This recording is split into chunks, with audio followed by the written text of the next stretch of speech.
Les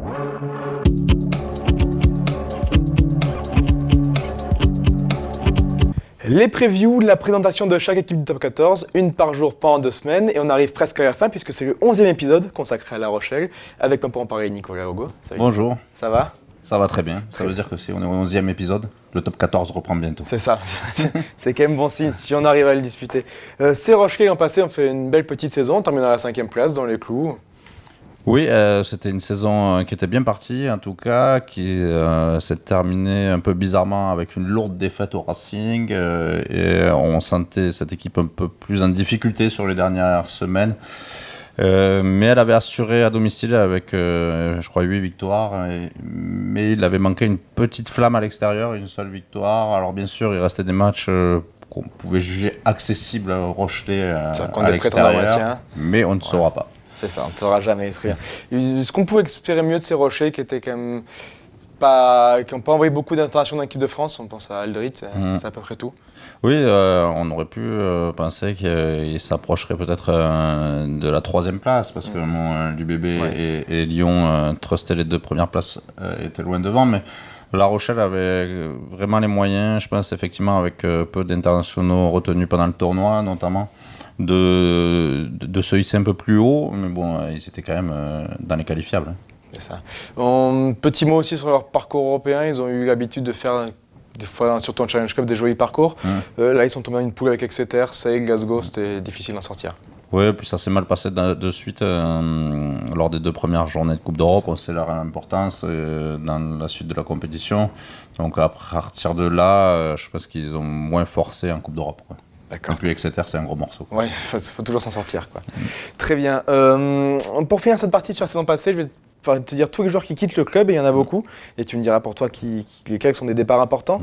Donc il y a Poifici, Corbel, Orioli, Kovu, Thomas Jolmes, Balès, Brock James, Plessis Couillot, André, Ratez, Rodil, Tirfort et Mori Valou.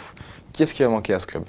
Alors, je pense que celui qui va le plus manquer, celui qui a été un peu un symbole dans ses départs, c'est Vincent Ratez, qui était international. On l'a oublié dans les internationaux du dernier tournoi. Mais donc Vincent Ratez a fait des superbes saisons à La Rochelle. Il était devenu un cadre et vraiment un joueur important de l'effectif, qui s'en va à Montpellier, retrouver Xavier Garbajosa qu'il avait eu comme entraîneur à La Rochelle. Oui, c'est un petit symbole et c'est celui qui, je pense, va le plus manquer, même si il ne faut pas oublier Orioli qui a beaucoup joué. Balès a moins joué la saison dernière, mais était important, il a passé 4 saisons là-bas. Il y a Brock James aussi qui, l'année dernière, a eu un rôle. Il était là pour suppléer Plisson en 2e partie de saison et il avait fait quand même encore des bons matchs. Voilà, et puis John Kovu aussi qui était là depuis un moment, qui a été un peu le tracteur de ce paquet d'avant. Et en fait, et en dernier, je citerai Murray Vallu, qui a été aussi membre important du collectif Rochelais ces dernières saisons. On peut parler aussi, il y a quelques joueurs qui incarnent un peu cet esprit Rochelais, qui ont été en formant partie au club. Je pense à Thomas Jolmes, tu l'as dit, Ratez, mais aussi Rodil, Tirfort, des jeunes qui forment au club et qui le quittent. Ouais, alors Jolmes c'était un délicatesse depuis la saison dernière. Il y avait une incompatibilité entre le joueur et le staff a priori, et donc il a peu joué. Et on savait qu'il était... son nom était sur la liste des départs depuis un moment la saison dernière, depuis presque le début, on savait il souhaitait quitter le club et pour partir à Toulon, donc pour rejoindre son ancien entraîneur. Oui, pour rejoindre Patrice Colazo. Donc ça s'est fait. C'est un petit départ crève-cœur, effectivement, que ça se termine comme ça. Et Rodil aussi, qui avait besoin, je pense, de trouver du temps de jeu, de trouver la confiance, de pouvoir s'installer dans un club en tant que numéro 1 à son poste, et qui va tenter l'aventure à la section paloise, où c'était peut-être plus ouvert au niveau des 3 quarts. La section compte vraiment sur lui, on a l'impression aussi. Alors que c'était pas un titulaire indiscutable à La Rochelle. Oui, la section compte vraiment sur lui, puisqu'elle a toujours eu du mal l'année dernière à trouver une association au centre depuis le départ de Benson Stanley. Donc elle attend ce joueur qui pourrait être important pour réguler la ligne et pour gagner, surtout la ligne d'avantage. Donc il compte beaucoup sur Elliot Rodil. Très bien. On passe aux joueurs qui rejoignent le club. Les recrues sont beaucoup moins nombreuses, mais il y a de la qualité. Alors, il y a Skelton qui avait de Saracens, Le Bailly de Vannes, Rulle de Grenoble, Dullin et Leeds qui arrivent des Stormers. Tu peux me dire un petit mot sur chacun d'entre eux? Alors, Skelton, il arrive de Saracens avec son expérience internationale. Il est Wallabies, c'est un joueur important, je pense, dans le système Rochelais de la saison qui arrive, puisqu'il va apporter toute sa puissance. Il va certainement remplacer Johnny Kovu dans ce rôle de tracteur et avec peut-être plus encore de qualité que Kovu. La tâche n'est pas maigre, mais il a les épaules pour. Oui, voilà, ça va être une des attractions du championnat, Skelton en top 14.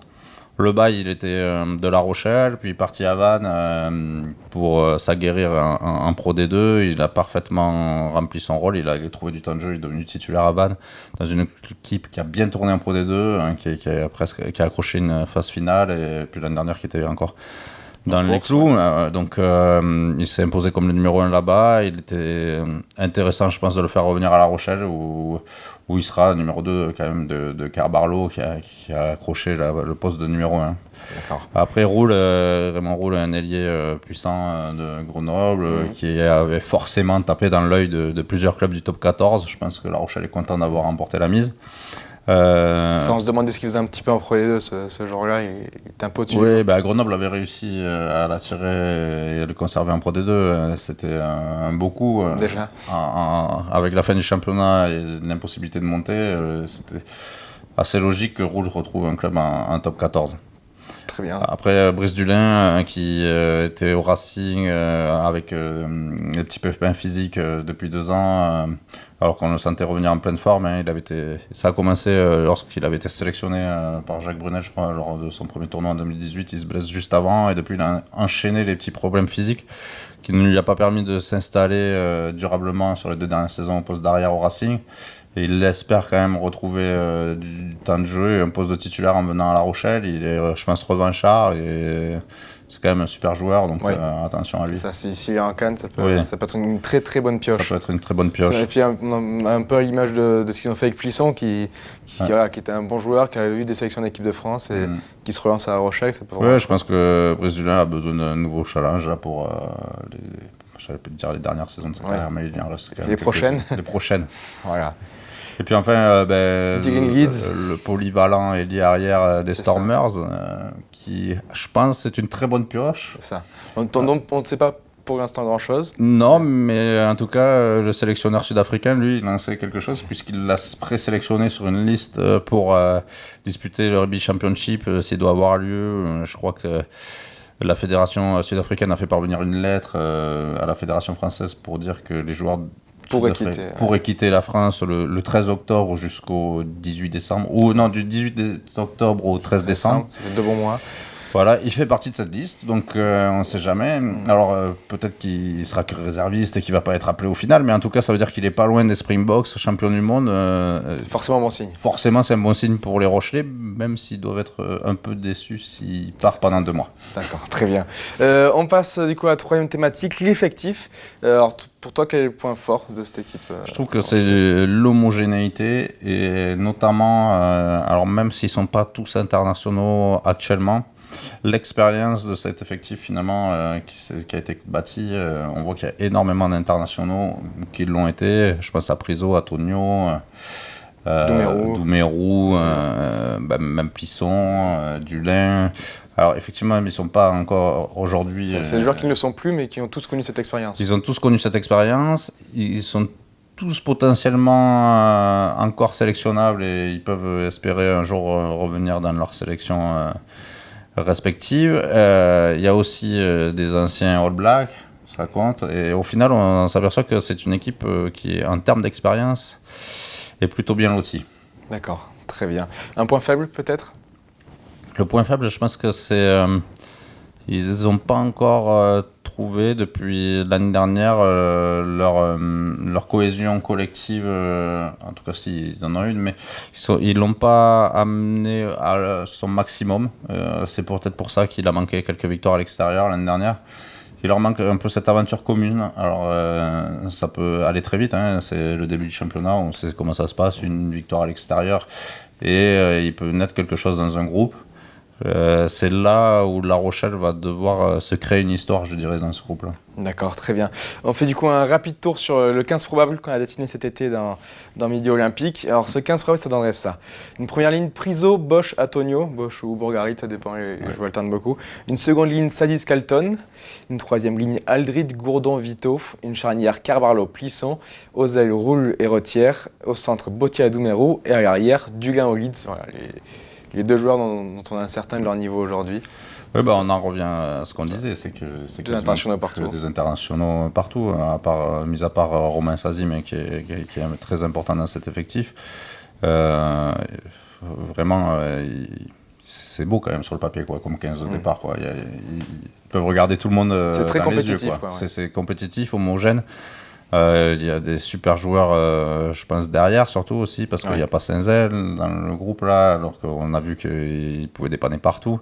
Bourgarit, effectivement, on met un peu Bosch devant par rapport aux feuilles de match l'année dernière, mais Bourgarit aussi, il est international. Donc, je crois que c'est vraiment une homogénéité qui va leur permettre d'être bons sur la durée.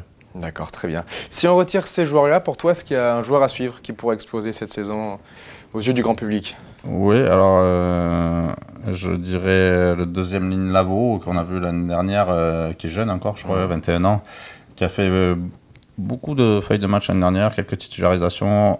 Il a un gros potentiel, Thomas Lavaux, et j'espère qu'on va le revoir cette saison et qu'il arrivera dans la rotation avec Sazi et Skelton à s'imposer et à jouer des coudes. Ça, oui, c'est à faire des gros coudes avec ces joueurs-là. Et puis il y en a un autre aussi. Dis-moi, pas de souci, on est là pour découvrir les joueurs. C'est encore un jeune français, donc soyons gifs. Mathias Haddad, qui est double champion du monde des moins de 20 ans, qu'on a vu quelques fois un peu l'année dernière, qui a joué en amical cette saison aussi face à Toulouse, là, lors du seul match qu'a fait La Rochelle amical.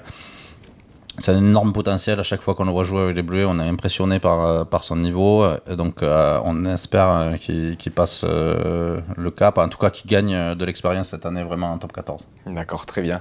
On passe à la quatrième thématique sur l'état d'esprit et l'ambition du club pour ça. Quelle est l'ambition de La Rochelle en ce début de saison? L'ambition de La Rochelle est tout simple.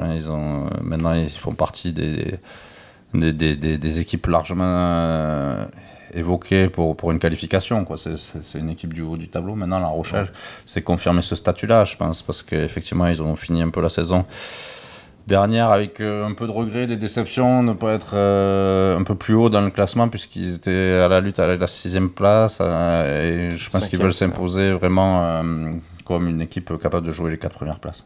Pourtant, cette semaine, les Rochelais sont un peu oubliés dans notre sondage Midi Olympique, le sondage d'entraîneurs. Pour la course au 6, c'est un club qui ne revient pas beaucoup, selon les entraîneurs. Oui, parce que je pense que le sondage des entraîneurs, c'est une photo à l'instant T, quoi. Et donc, si on regarde effectivement la semaine dernière, quand on a fait ce sondage, quelle était la situation de La Rochelle, il restait sur une lourde défaite au Racing lors de la dernière journée de top 14 et sur une lourde défaite en amical face au Stade Toulousain. C'est un 38-0. 38-0. C'est le seul match amical qu'ils ont fait. C'est le seul amical qu'ils ont fait. Donc, effectivement, les entraîneurs ont peut-être oublié La Rochelle, quoi. D'accord, très bien. Comme tu disais, ça sera un vrai défi pour le club de créer une histoire commune, surtout quand on commence avec un seul match amical, un 38-0, un caissant et demi-temps, même si la deuxième était bien plus équilibrée. Alors quand on prend 38-0 en amical, on espère jouer un autre amical derrière avant d'entamer le championnat. Ils n'ont pas eu cette chance. Ils n'ont pas eu cette chance. Après, c'est un 38-0, un peu en trompe-l'œil quand même. Je pense que même les Toulousains l'ont pris comme ça. Hein. Il y a eu une adaptation à l'arbitrage différente et je crois que les Rochelais l'ont payé parce qu'ils ont été très très indisciplinés sur ce match-là et ils ont récolté énormément de cartons jaunes. Et Toulouse a fait la différence pendant les périodes de supériorité numérique parce qu'à 15 contre 15, je pense que pendant la première mi-temps, pendant 38 minutes, il y avait 0-0. Voilà, donc c'est un peu l'énigme rochelaise. On verra ça ce week-end, où est-ce qu'ils en sont. Il va falloir qu'ils fassent appel à un arbitre lors de leur séance d'entraînement pour éviter de faire autant de fautes en championnat, mais je pense qu'on sait tous comment ça se passe. Les premières journées, c'est difficile au niveau de l'arbitrage. Ouais, beaucoup de pénalités. Il faut s'habituer et puis au bout de 3-4 journées, tout rentre dans l'ordre. Très bien. On termine du coup avec le On s'engage. Si tu devais me donner un classement pour ces Rochelais pour cette fin de saison, à quelle place tu les vois finir? Alors... c'est pas évident puisque je pense que La Rochelle, vraiment, ça va se jouer sur cette histoire commune et sur leur capacité à s'imposer à l'extérieur. Mais je les vois bien décrocher le 6e et dernier strampon. D'accord, très bien. C'est fini pour aujourd'hui. Merci d'avoir fait cet épisode avec moi, Nico. On se retrouve demain pour un nouvel épisode. Et l'indice pour savoir de qui il s'agit, ce sera l'éclair. Je ne dis rien. Bon, on ne dit rien. Merci de nous suivre quotidiennement et à demain. Au revoir. Merci, au revoir.